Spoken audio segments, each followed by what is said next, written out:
মাওবাদীরা বন্দুক নিয়ে ঘুরতো, যেখানে কেউ রাস্তা পেলে দাঁড়া বলতো। তখন তো চারদিকে আতঙ্ক।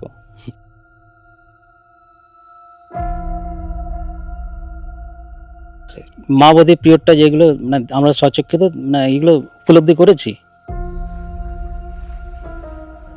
অনেক কমে গেছে, নেই বললেই হয়। রাস্তাঘাটে রাত 12টা যদি আপনি ঘুরে আসেন কোথা থেকে, কোনো অসুবিধা নেই এখন আপাতত। এখন কেটে গেছে, এখন আমাদের কোনো ভয় নেই। আগে ভয় করতাম। এখন সেরকম কোনো কিছু নেই, ভয় নেই। এখন তো একটু প্রচুর কমে, আগে তো রাতের বেলা তো বেরোনো যাচ্ছে না, কারণ যে রাস্তাও গাছ ফেলিয়ে দিত। কমে গেছে, কিরকম? এখন তো নেই, এখন মানে ভয়ের কোনো কিছু কারণ নেই।